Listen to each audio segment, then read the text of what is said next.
گفتگو کو یہیں روکتا ہوں.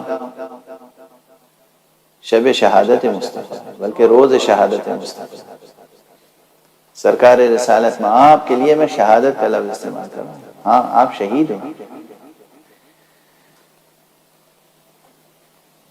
جو لوگ بھی آپ کی شہادت کے ذمہ دار ہیں پروردگار سے ہم ان پر لعن کی درخواست کرتے ہیں.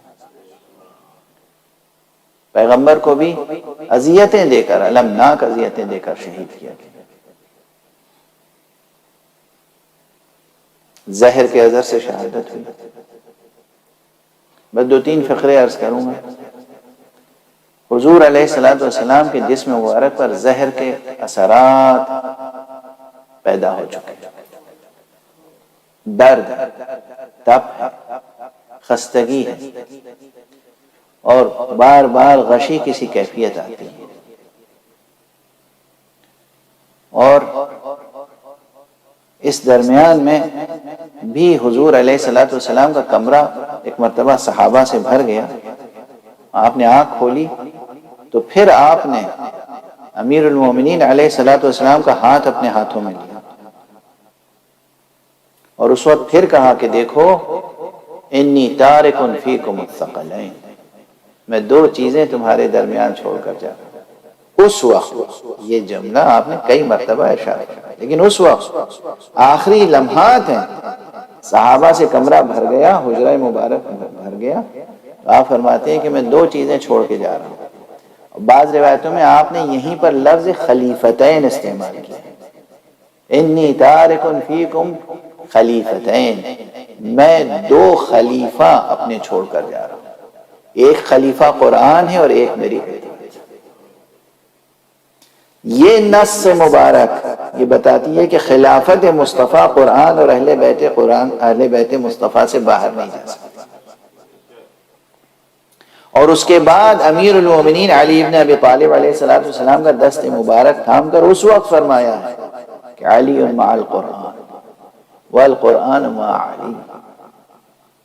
علی قرآن کے ساتھ ہیں، قرآن علی کے ساتھ ہے. اور یہ مجھے اطلاع دی ہے، یہ خبر دی ہے مجھے علیم و خبیر پروردگار نے کہ لن یفترقا حتی یرد علی الحوض، یہ دونوں ایک دوسرے سے جدا نہیں ہوں گے جب تک کہ میرے پاس حوض کوثر پر نہ پہنچ جائے. یہ ان لمحات میں بھی آپ نے ارشاد فرمایا.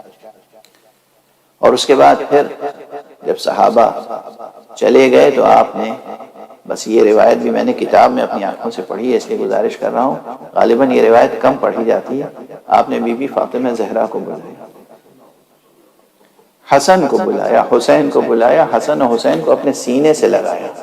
ایک طرف حسن ہے اور ایک طرف حسین، اور خود آپ کا سر مبارک آغوش امیر المومنین میں، یعنی رسول اللہ کا سر مبارک امیر المومنین کے سینے پر تھا. رسول اللہ کا سر مبارک امیر المومنین کے سینے پر تھا.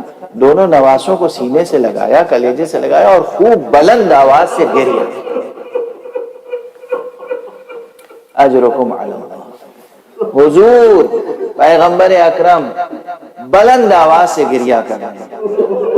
اور اس کے بعد یہاں پہ تفصیلات ہیں.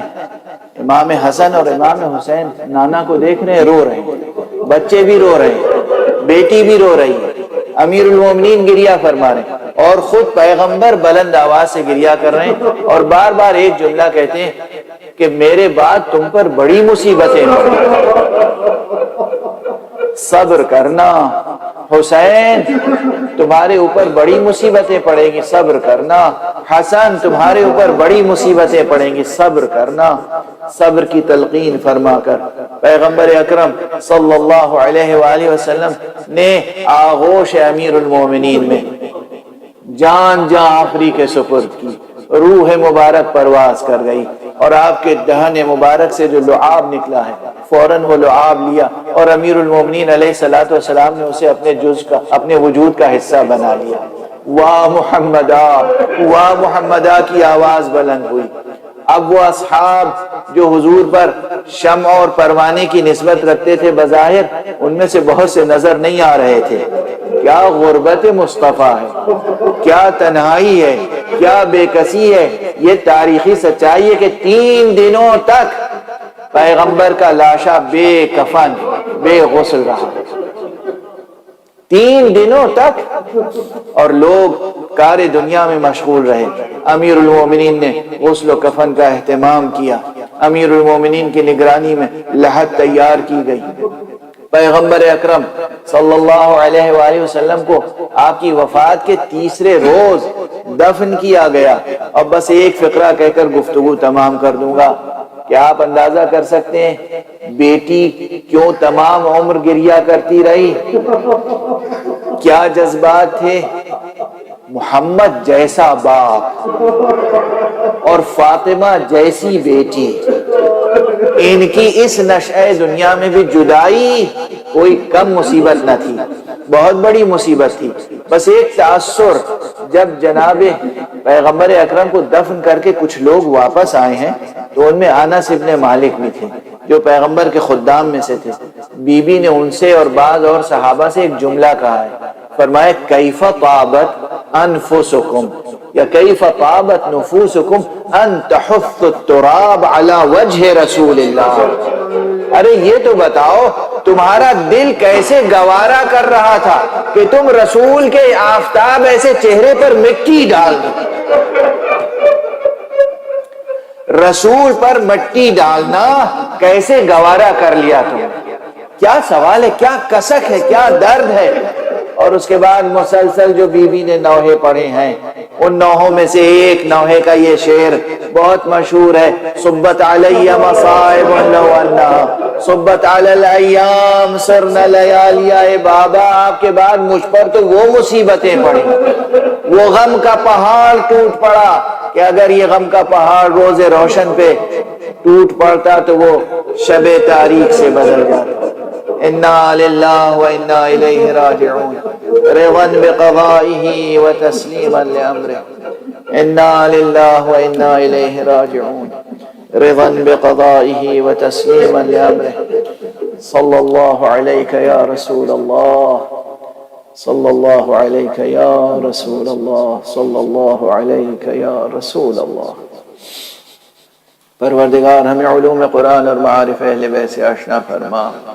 پروردگار ہمیں اپنے نبی پاک کی پاک و پاکیزہ سیرت سے آشنا فرما۔ پروردگار وہ امت تشکیل دینے اور تعمیر کرنے میں ہماری مدد فرما کہ جو امت مصطفیٰ کہلا سکے۔ پروردگار صداقت و امانت کے اقدار پر مبنی امت مصطفیٰ کی تشکیل فرما، تعمیر فرما۔ پروردگار ہمارے بچوں کو علم اور تحقیق کے میدان میں آگے بڑھا۔ پروردگار جہالت اور افلاس ان 2 بیماریوں اور 2 بلاؤں کو دور کر دے۔ پروردگار اپنے ولی آخر کو وارث پیغمبر کو اذن ظہور عطا فرما اور ان کے ہاتھوں سے اپنی رحمت اور رافت و عدالت کا پرچم لے۔